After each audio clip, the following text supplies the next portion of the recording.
Welcome everyone, State of Hockey. How do you do? So let's get right to who's here. The group that we got here at the table, we got the Steven Spielberg of hockey films on Minnesota. Tommy Haines, give us a wave there. Tommy. Yes. He's our Hockeyland director, hockey guy himself from the Iron Range, but also he's got a little Metro in him too from Rosemount. We'll be hearing from Tommy in just a bit. We have Mark Wick. He's the, if you watch that movie closely, he's the wise sage that was speaking to that Hermantown team in the locker room about mental health. And Mark is also a Hermantown guy himself. He's taken his own journey with mental health, and he's using what he's learned to help young adults embrace mental health as a key component of their success. And he'll fill you in on a little bit of that as well. And we have not one, but two Mr. Hockey Minnesota award winners. From Elk River, your Mr. Hockey 2000, Paul Martin. Paul, give us a wave.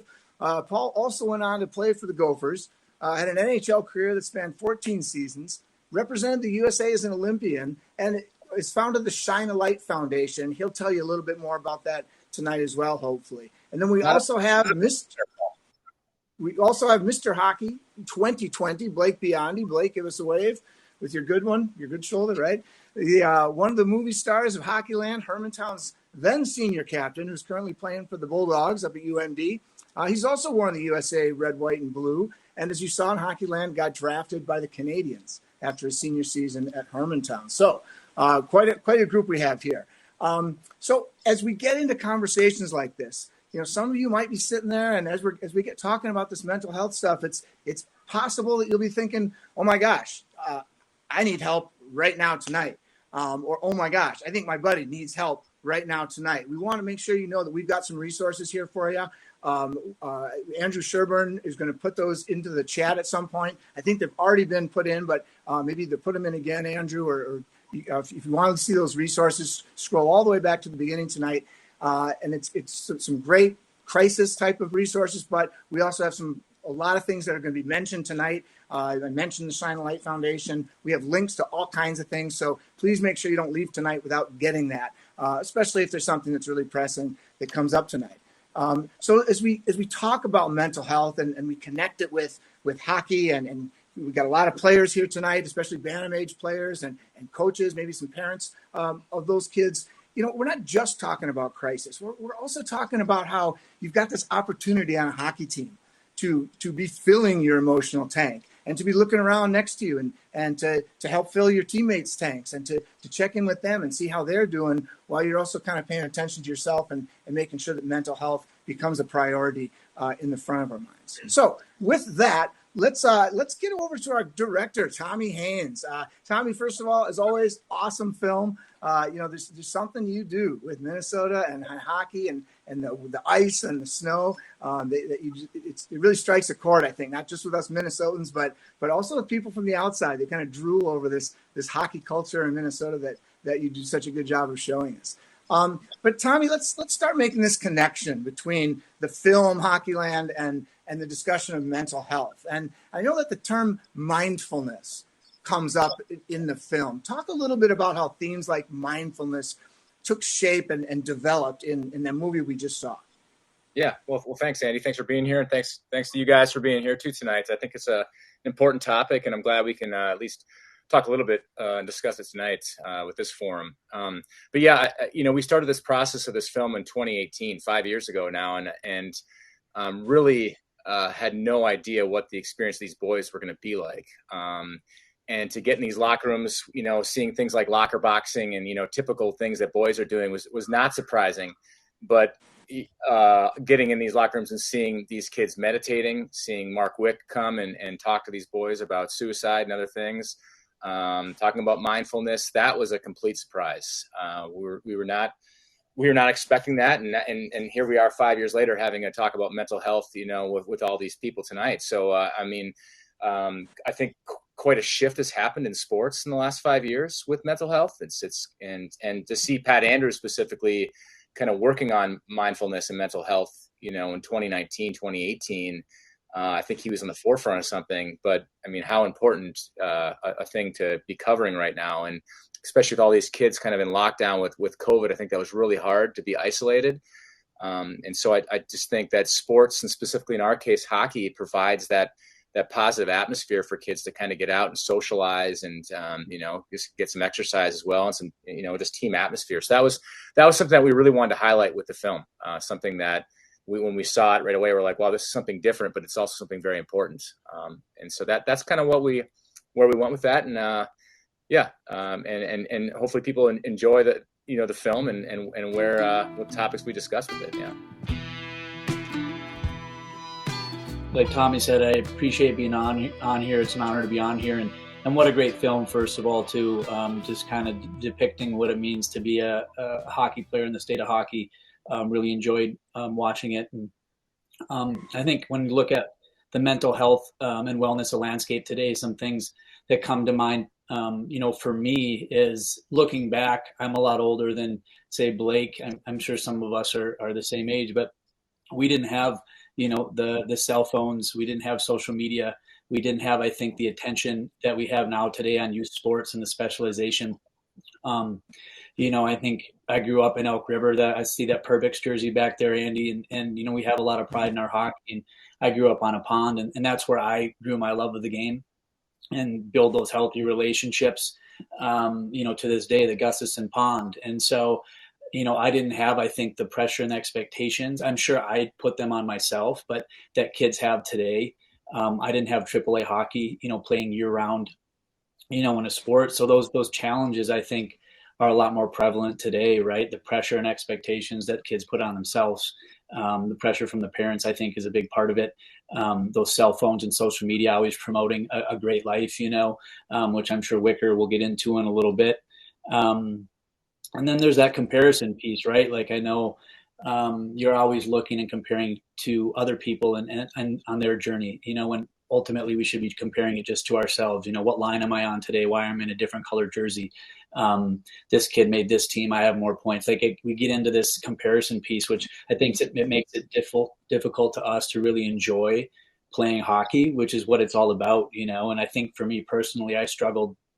And part just a little bit of my story, especially in Pittsburgh, listening to the social media, listening to reading the articles, and it really had effect on my play and who I was, I think, as a person.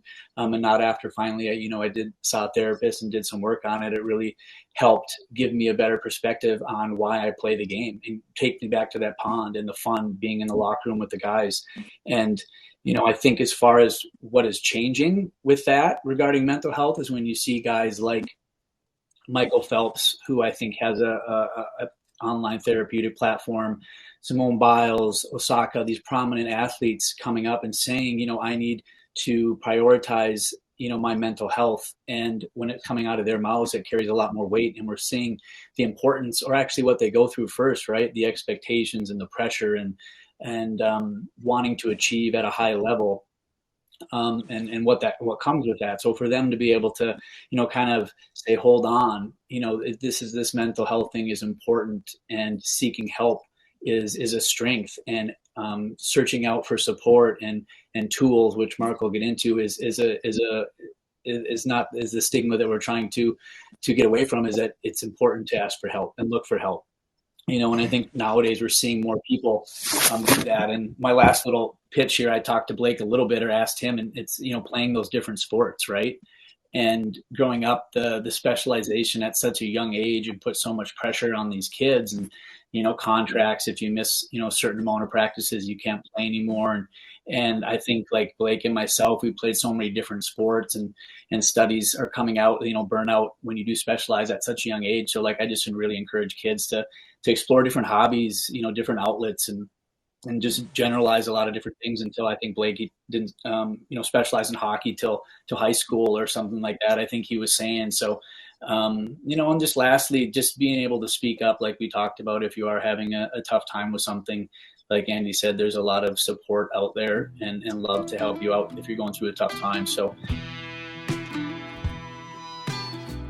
there's so many different things at once at a really young age, and relying on your coaches, relying on the people around you, relying on your parents. And hopefully, thankfully for myself, I have fantastic parents and a great support system, but it's being able to get that support system in place, because there's a lot of things that are going on, I think, and, especially your senior year of high school, you're going to mature a lot. You're going to go through a lot of different things, whether you're playing in sports or not. You're just going to end up maturing a lot. And For me, like you said, this was fully documented, and I feel like everything was on camera. But there was a lot of different things that were going on too, up and down, and things that that took place that you just have to battle through. And I think just being able to look to people. I think everyone should have someone to talk to. I think I have someone that a therapist that I can talk to, that night and day difference. That when I put in the work for my mental health, I feel so much better, and my life feels like it gets better. And I think that's just something that I needed to do, especially in high school, and continue to do every single day. We talk so much about how important the mental part of the game is, but yet we don't spend any time on it, and we spend time on the physical part. So again, we have to be invested in our mental health, because we all have mental health. And I think one of the things that happens is when we start talking about that, people look towards mental illness. Well, no, some people may develop that, and we know that there are a large number of kids that are experiencing mental health challenges to a mental illness, but we all have mental health. And, I think some of the things, the number one thing that comes to mind when you brought it up, hearing your name called, this and that, is living in the present. It's so easy as an athlete to focus on what we did wrong in the past and get stuck there, or to look ahead. For Blake to look ahead, if he's sitting there in October wondering where he's going to get drafted, or if he's playing now and thinking, geez, is Montreal here? Are they going to sign me? When am I going to sign? When am I going to leave? What does the future look like? We forget about living in the now, and that's what we have to be. We have to be present, and that's where the mindfulness comes in. So there's all kinds of different tools. Kids can meditate. Kids can do mindfulness things. I think one of the most important things is to learn how to breathe, as odd as it sounds, but intentional breathing. When these big moments come up, because not only do these come up in our athletic endeavors, but they also come up in daily life. When we have an exam, when we have a big interview coming up, when we're doing other things. So again, I don't know what those tools are, because everything's going to work different for somebody else. What Paul might do might be different from what Blake does, might be different from what I do. But we all have to do things for our mental health if we wanted to be in a strong spot. Okay? And I just want to allude to a couple of things that were brought up. The comparison piece, we see so much of that.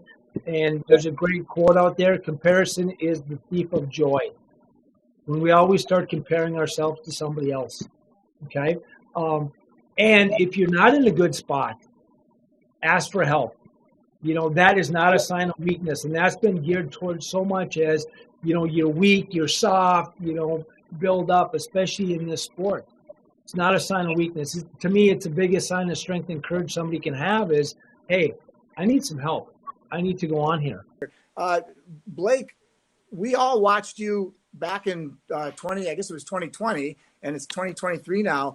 Is there anything, knowing what you know now, that you could tell Blake Biondi that we just watched in the movie that would make a difference? Either mental health or otherwise.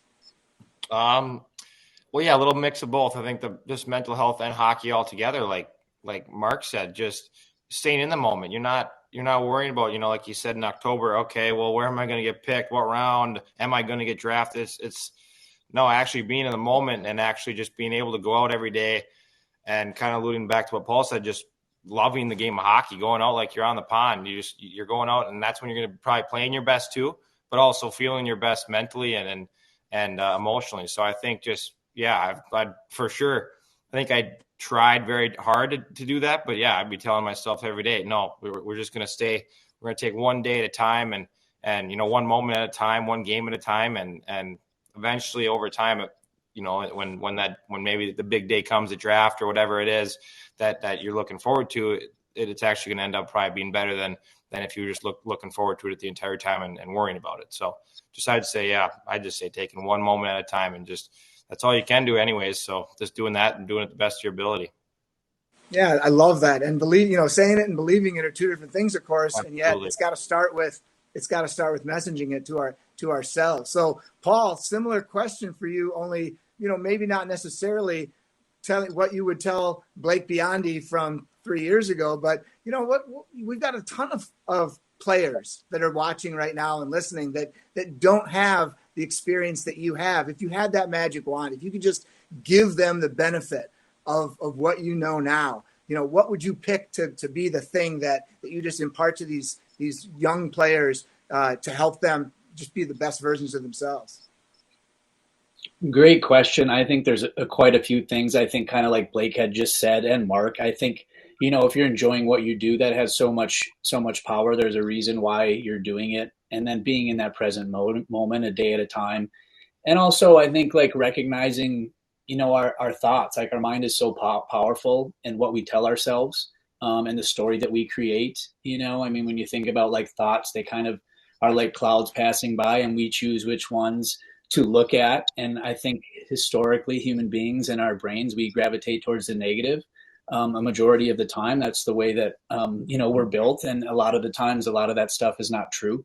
So I think surrounding yourself around people that, you know, love and appreciate you, especially good teachers and mentors that understand the game and your game and how you can improve, is so important, because the way that we think creates that daily, you know, the healthy habits. You know, a healthy mind is created by those healthy habits, and how we think, you know, what we eat, you know, or exercise, so many things that, you know, Mark talks about a lot better than me. But I'd say those are kind of a few things that my mind gravitates towards. And I love that you guys both directly and indirectly, you just talk about this persistence with it, that it's not like you can do mental health and good, now I'm done with that, you know, any more than you can do. Yeah, I did a really good job conditioning last summer, so now I don't have to do that anymore. Like, it doesn't work that way. That we're constantly works in progress. We got to keep chipping away at it and keep that persistence up.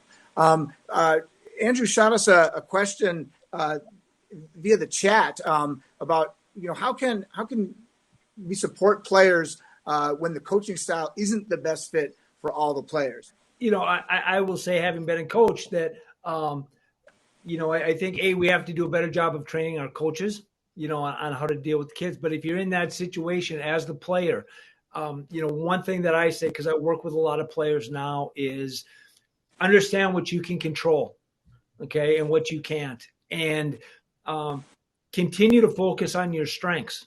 And just because somebody doesn't see that in you doesn't mean that it's not there. Everybody sees things different in different people. And, you know, don't take those things personally. Grow from them and learn from them. But, you know, so many times we take that from, I'm a bad player, to I'm a bad, you know, coach isn't playing me, I'm a bad player, now I'm a bad person, and those types of things. We get very personalized. You don't control that, and coaches aren't always right. You know, we don't always make the best decisions, you know. So you know, understand your strengths and your talents, and don't doubt those just because somebody says something. Yeah, I mean, I think to build off what Mark said, what you can control, I think one of those things is your attitude. You know, I think as a coach, from my experience, when he sees you continuing putting into the work, asking questions, you know, how can I be better? What do you need from me? Like, that's that communication piece. I think that attitude showing up every day goes a long way. Even if, say, your style doesn't align with the coaches, I think it's a good learning experience, because I don't think that will always be the case, because you're going to experience different coaches. So I think just having an open mind that way will be really important. And I think that's kind of, I think, a human experience too, is like when the expectations that we have don't always align with what we think they should be. It creates that challenge, or those hard times, where it is, I think, having an open mind and asking questions and seeing what you can do better. And then that, I think, will change that experience piece. And going off that, I think for me, I'm always constantly having, like we talked about, you know, always persistently telling yourself, okay, how can I look within now? And not, you know, obviously there's going to be times where, okay, you don't agree with what, you know, maybe your captain's doing, or how he's leading the team, or how the coach is handling or managing games, or whatever it is. But like Paul said, you know, when those challenges do come, trying to look within as much as you can, not putting too much pressure on yourself. I think there's a major difference between, you know, being so hard on yourself, but also, all right, what can I do to actually improve this situation? And that always comes back to controlling what you can control. I think that's another thing that you're always going to have to tell yourself and truly believe it. And I think when you take action and really look in to say, okay, I'm, whatever it is, this is what I need to do to better myself as a teammate or a hockey player, then so I'm going to have to try and do. And I think I'm constantly doing that. And you have to work with it. Like you said, it's just like condition one summer doesn't mean it's there forever. You have to constantly get better at it. So as parents, I know that's a really tough situation to be in because I've been in that. But the one thing I would say is support your child in a positive way, but not at the expense of the coach. It doesn't do any good to be bad-mouthing that coach or say don't listen to the coach or those, because now that kid gets the message that they're letting you down, that they're not, the expectations that you have on them aren't being met. And it can become very personal for the kids. Support the kids. Don't put them in a spot where, hey, I have to please my parents or the coach, but let them know that, hey, you still love them, you still trust them. Hey, you're still that good person, that good player, without, kind of going the other direction too. Because those expectations, kids hear that, and then they feel like they let the parents down or others down. And it's a really tough spot to put those kids in. And just, in that moment, Tommy, what was that like about what's the value of the tank filling and self-esteem building and mental health, positive energy that these hockey teams offer that you got to see in those moments after, it all ended? Well, you hear both coaches throughout the whole movie are just constantly saying, you're second, the team's first. And just that language is over and over again instilled in these kids. And I think that's so important with mental health too, to kind of take your mind off yourself and think about the bigger picture and the bigger cause. It's such an important life lesson. Obviously, Blake knows it well now too, for sure. But yeah, Elliott's, obviously him having, getting destroyed 8-0 in his first final game is pretty heart-wrenching. But then for him to realize the very next day as well, it didn't take him long to be like, I wouldn't give up the season for anything. And I've been playing with these guys since I was 4 or 5 years old. And this is, and they've given me everything. They've given me joy in my life, and I wouldn't trade it for the world as well. So all these players, I think coaching is so important, but both Evelyn and Hermantown got very lucky to have these guys as their coaches. It's a big thing. And like was saying earlier, to have then a parent and family that's supportive and having teammates that are supportive, you can't ask for much more. And I think that's what sports can provide. They can provide that kind of just camaraderie and companionship. And you can stop thinking about yourself a little bit more about the team. I think those are such important lessons.